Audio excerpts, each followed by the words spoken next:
Welcome to 6WIN's vRouter webinar, where we will discuss our border router success for ISPs. My name is Kelly LeBlanc, and I will be your moderator for today's webinar. Joining me today is Jan Rappaport, 6WIN's VP of Product Management. You can ask your questions using the Q&A button at the bottom of the page. We will answer the questions at the end of the webinar in the order that they are received. Let's get started. I will now turn it over to Jan. Thank you, Kelly. Welcome to this new webinar where we will explain how 6WIN's vRouter addresses the ISP border router use case thanks to its routing features, management with APIs for configuration and monitoring, and high throughput and scalability. But before I deep dive into this, let's say a few words about 6WIN. 6WIN is a software company headquartered in France with offices around the world, including Santa Clara, California, and Beijing. We make high-performance networking software with deep expertise in telecom. Our flagship products include our 6WIN Gate source code for Linux networking and vRouters for routing and security. In recognition of our innovation, we received an investment from Cisco and a vRouter Innovators Award from IDC. And for those of you from the developers community, you may know us as the founders of dpdk.org and a top contributor. Here is a list of some of our key customers, many of which are brand names in the networking and applications market.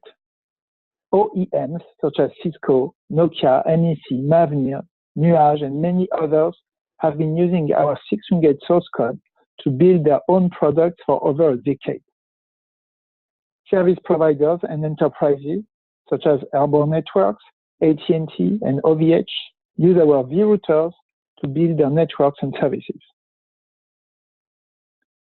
One of our most popular use cases is to help the worldwide ISP community replace their legacy border routers with our vRouters. We've successfully replaced Cisco and MikroTik hardware routers and brokered vRouters with our focus on performance, features, management, and support. These deployments help our customers migrate from proprietary hardware or upgrade to higher performance software, enabling a successful transition to whitebox networking. In today's webinar, we will start with our border router use case for ISPs. I will then introduce our vRouter solution, followed by a demo. This particular demo spotlights our customer Minoriza's border router use case success. And at the end, we will have a Q&A session. Here, we represent an ISP network with its access, services, and core network blocks. ISPs interconnect with each other and agree to exchange traffic across separate networks, joining many networks into a single one so that their customers can reach any device on the internet. Interconnection is done in points of presence or through internet exchange points, thanks to border routers. In this presentation, we will detail the main requirements of ISP border routers and explain how 6WIN's vRouter fulfills them, providing a cost-effective whitebox solution. We will also review the vRouter complete feature set for border routers and illustrate this through a demo.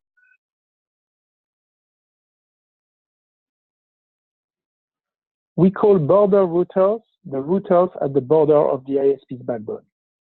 They connect to transit routers that are actually border routers of other ISPs. A border router is typically replicated on the ISP network for redundancy, and it is connected to several transit routers for network optimization. Depending on the ISP side, scalability and throughput requirements vary. It is common for a border router to handle 10 gigabit per second of routing, multiple BGP full routes due to redundancy and BGP multi-homing. BGP convergence time is also a critical item. Regarding networking features, eBGP is used to exchange routes between ISPs networks. Towards the ISP backbone, iBGP is used to announce the routes learned from other ISPs. To optimize routing paths and avoid unnecessary traffic, BGP policies and filtering are required on the border router. Border routers are also usually set up in a redundant way so that if a border router fails, traffic is redirected to the other one. Finally, the border router is integrated into the ISP's management system. Therefore, it must provide APIs for configuration and monitoring of the routing information. 6WIND vRouter meets these requirements with a significant software advantage. Here is a summary of our border router features.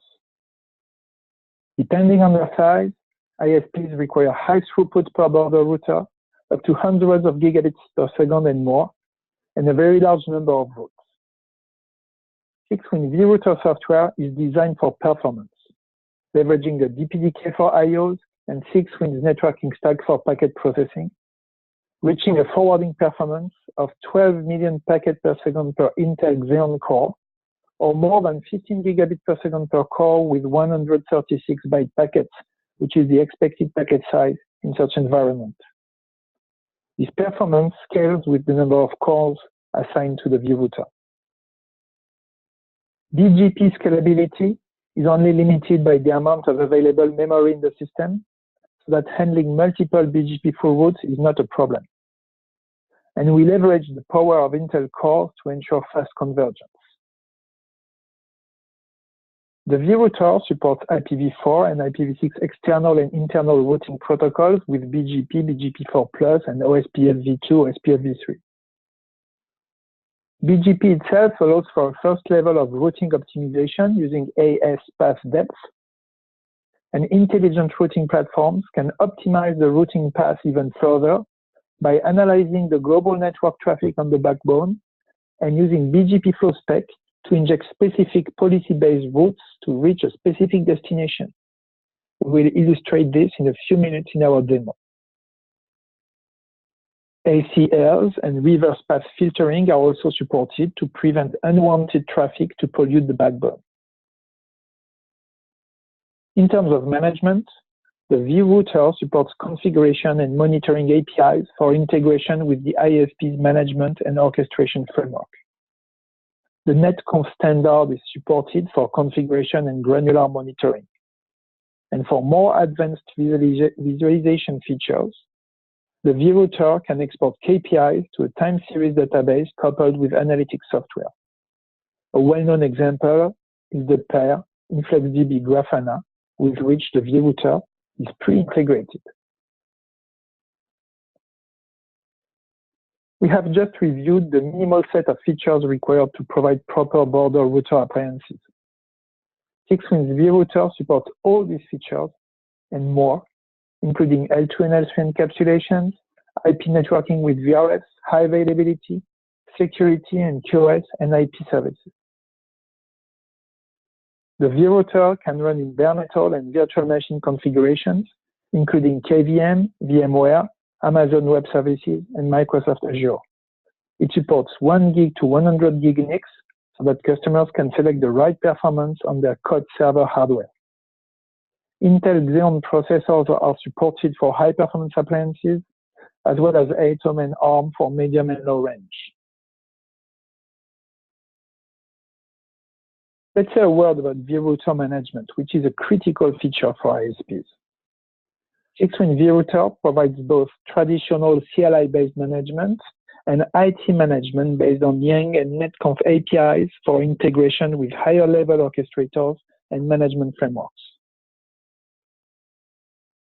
For deployment, we provide packaged images for bare metal, KVM, VMware, and leverage the Linux Cloud Init and Ansible features to enable customization of the system. Finally, for monitoring, we support the traditional SNMP and syslab mechanisms, plus data plane telemetry through SFlow and graphical analytics with time series database.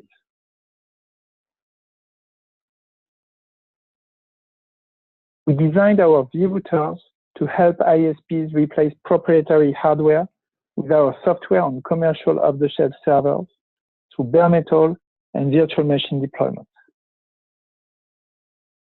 Our BGP performance is impressive because we have multi-threaded and we leverage the powerful x86 CPUs.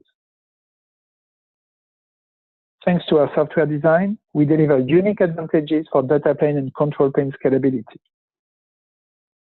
We provide a complete set of networking features, and you can deploy our software directly on your on-premise servers or in the cloud through virtualization.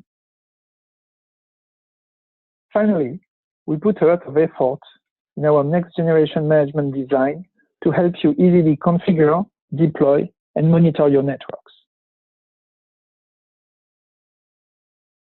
6WIND vRouter allows you to build a range of solutions on commercial off-the-shelf servers with the same software. We support a range of powerful x86 CPUs and NICs. Many of you already have x86 servers from one or these leading vendors, so you are ready to go. Just download our software, and you can have a border router with 1 to 100 gig of throughput performance according to your requirements. If you are purchasing servers for your deployment, you have a wide range of options and flexibility for bare metal and virtual machine deployments. We license our software with 1 gig to 100 gig options for your choice of perpetual or annual subscription. Now, let me show you our vRouters border router use case demo. This is based on our ISP customer Minoriza's successful deployment.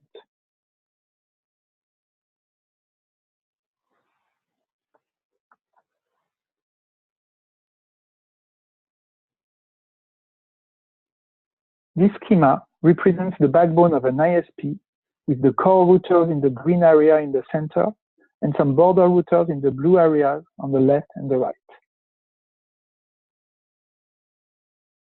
Let's focus on one of the border sites. 6WIND vRouter will run on the border routers. They are usually redundant.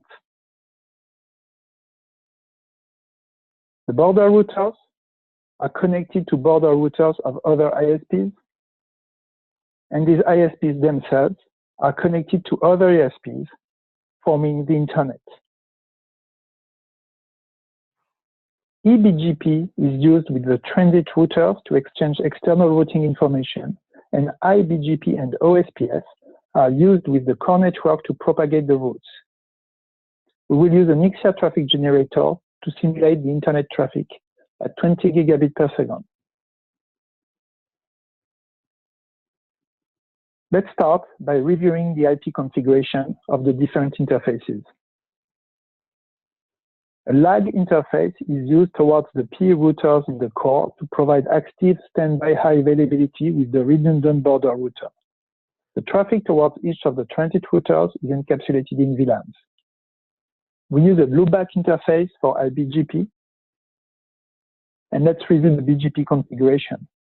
Here we see the iBGP peerings with the P routers, as well as the eBGP peerings with the transit routers. And also the iBGP peerings with the other border router for high availability and the intelligent routing platform for routing optimization through BGP FlowSpec. OSPF is used internally to learn the IP addresses used for iBGP with the P routers and the other border router. Let's review the BGP state. In the BGP summary view, we see the BGP full routes learned from the transit routers and from the other border router. There are 4 full routes configured in the system and 1.3 million RIB entries. CLI commands are available to review the routes advertised to a specific router, here to the transit router toward ISP1. And conversely, we can see the routes received from the same router. There are a lot of them as we receive the BGP full route from this router. Let's now review the monitoring and analytics mechanisms used in this demo. The vRouter is connected to the ISP's ENS.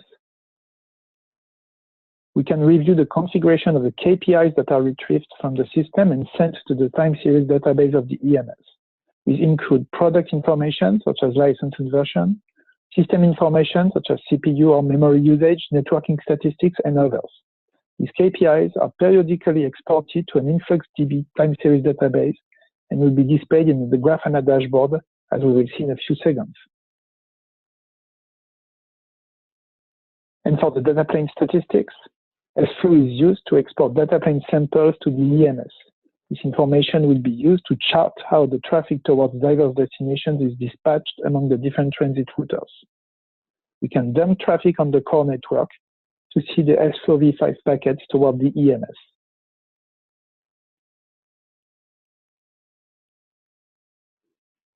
Now, let's simulate some traffic towards Netflix, YouTube, and the rest of the internet. We use an Ixia traffic generator for that, and we generate 20 gigabit per second of traffic. In the Grafana dashboard on the EMS, we can see how the KPIs are displayed for continuous monitoring of the system. We see system uptime, vRouter status, memory and CPU usage, network interfaces with their throughputs, process and users information, disk usage, and IPv4 neighbors and routes configured in the system. We can see that 700,000 routes are installed in the FIB. Regarding network traffic analysis, the AS stats dashboard is filled in thanks to the SFlow information. We see three graphs according to the destination of the traffic, and the colors indicate the transit router used to reach that destination. We can see that YouTube is reached through transit 1 in pink, Netflix through transit 2 in light blue, and the rest of the internet through transit 3 in dark blue. It is now time to optimize network traffic.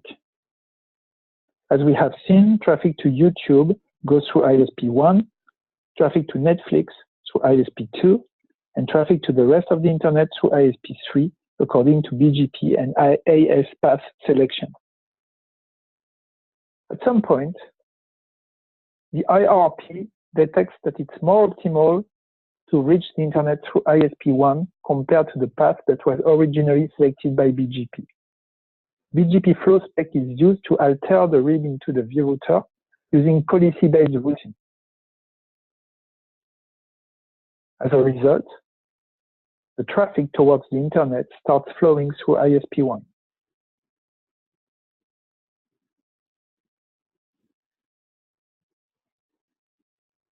Let's review the BGP flow spec functionality that allows for network optimization. We can see the state on the vRouter on the left when no flow spec information has been received yet.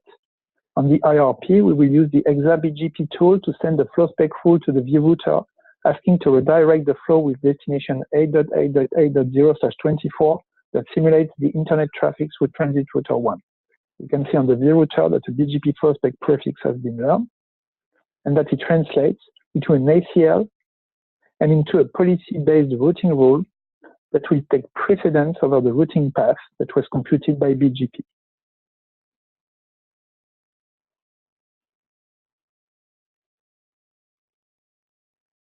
To conclude, let's come back to the AS stats dashboard. We can see that the traffic towards the rest of the internet now goes through transit 1, as the pink color in the first graph indicates.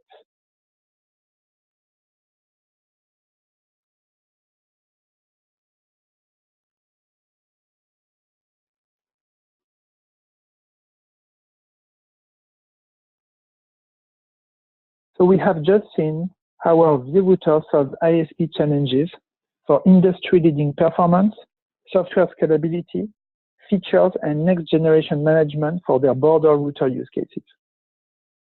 It's ready to deploy today on your existing x86 servers. For customers transitioning from proprietary hardware routers to a whitebox strategy, you have many server options to choose from. And now back to Kelly to open it up for Q&A. Thank you, Jan. That was a very nice demo showing the value of our software. Now it's time for our Q&A, and we have received quite a few questions, so we'll do our best to get through these. So let's get started. And as a reminder, if you have a question, you can ask at the in the Q&A button at the bottom of the screen. So the first couple are for Jan that we've received. The first one, is your netconf Yang model open config or proprietary? So that's a good question. So when we developed our Yang models, we reviewed what was available from the industry. So we reviewed netconf, the Yang models from OpenConfig, the one from the IETF. But for all of these models, there were features missing from what we have in the vRouter. So we decided to base our models on the OpenConfig ones, but extend them to make sure to provide all the features we have in the vRouter. And there are also some features that are not available at all in OpenConfig or from IETF. And for these ones, we have developed them from scratch. Okay, and the next question, do you support BGP BMP? So for this one, let's come back to later, Kelly. Okay.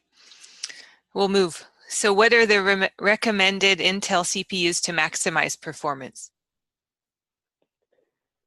Yes, so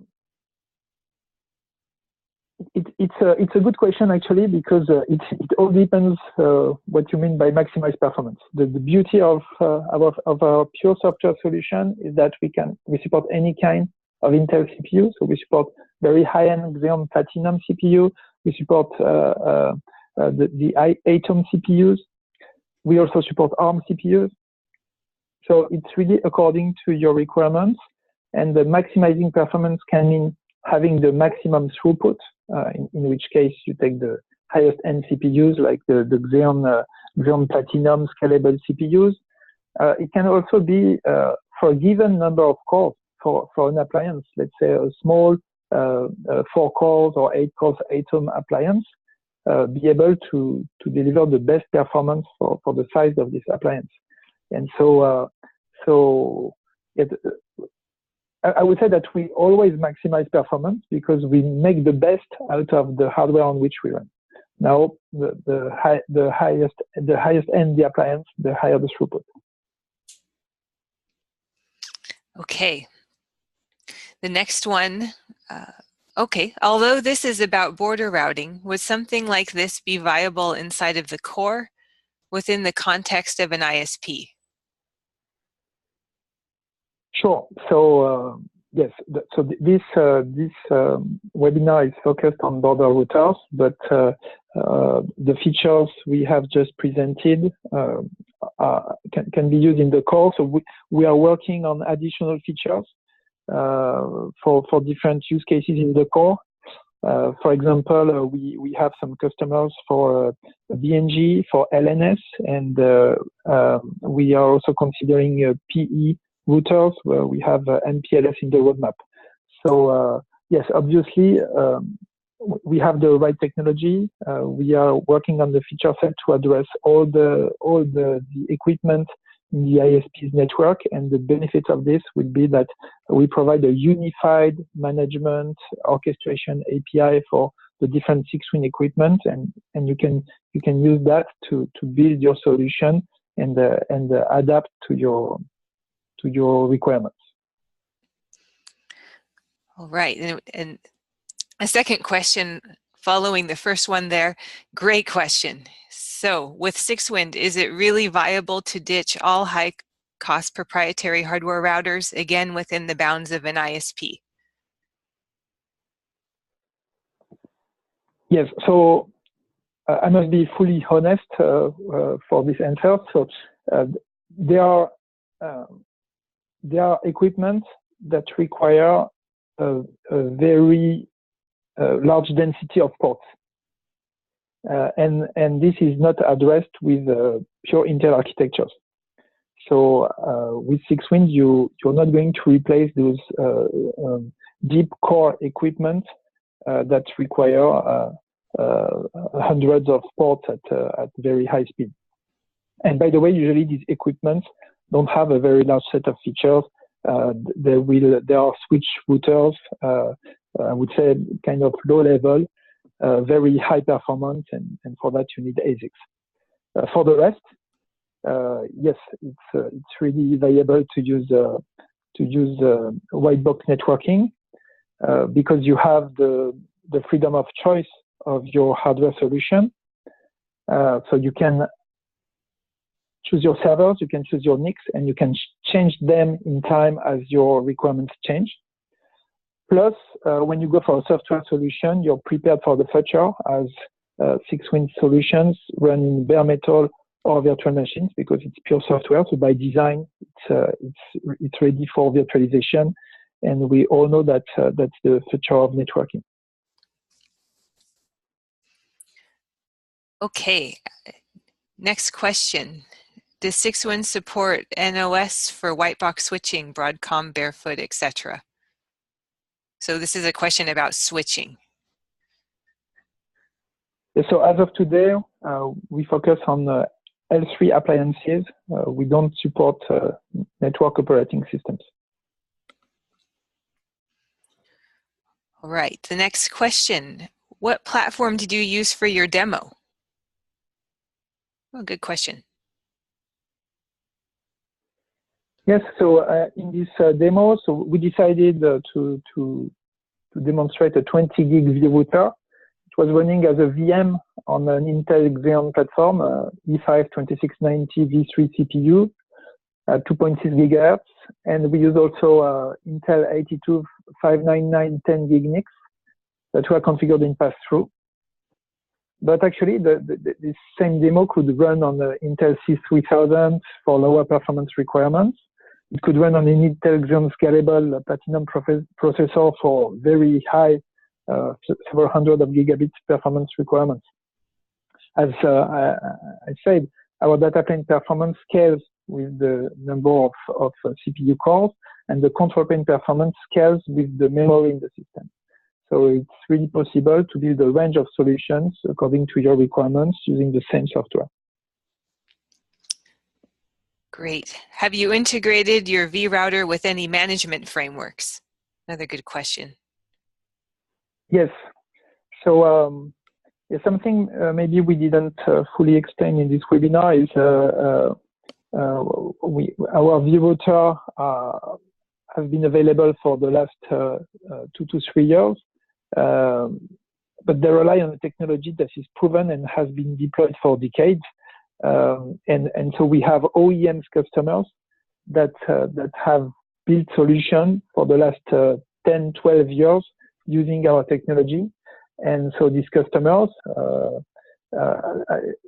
have integrated our vRouters, our technology, with their own management frameworks. So it's always been, our technology has always been integrated with management frameworks. For monitoring, we have pre-integrated with InfluxDB and Grafana. There is a GitHub repository that's public where you can review the documentation and the dashboards for Grafana that we have implemented. We have also integrated with different monitoring solutions like Nagios, for example. And regarding orchestration of the system, we have the integration with VMware, with OpenStack and OpenDaylight, whether it's open source or commercial versions, like the ones from Cloudify, and also with our partners, Nuage and Contron, who have SDN solutions that are pre-integrated with 6WIND software. Okay, we have time for 2 more questions. First one, do I need a specific license to deploy in virtual machines? So no, because it's pure software. Our vRouter supports both bare metal and VM deployments with the same software license. For bare metal, we support installation through PXE, ISO, USB, and for VMs, we provide prepackaged images, OVA or QCO. We support Cloud Init for the customization of the images. We support PCI pass-through, SRIOV, Virtio, VMXNet 3, Amazon and Azure NICs. So the idea is really with the same software to support the largest possible environment so that our customers have the freedom of choice. Okay, thank you. And the last question, How much does your vRouter cost? I'll take this one to give you on a break. So we price by performance with options for 1 to 100 gig licenses. So for example, a 10 gig vRouter has a list price of $3,150 for a perpetual license and $1,450 for an annual subscription license. So it's a very good price performance advantage through software. Okay, thank you all for the wonderful questions. The Q&A session is now finished. And thank you all for attending our webinar. Today's webinar is now closed. If you would like to set up an evaluation of our vRouter, please contact us at 6WIND.com and register for an evaluation. We look forward to hearing from you. Bye now.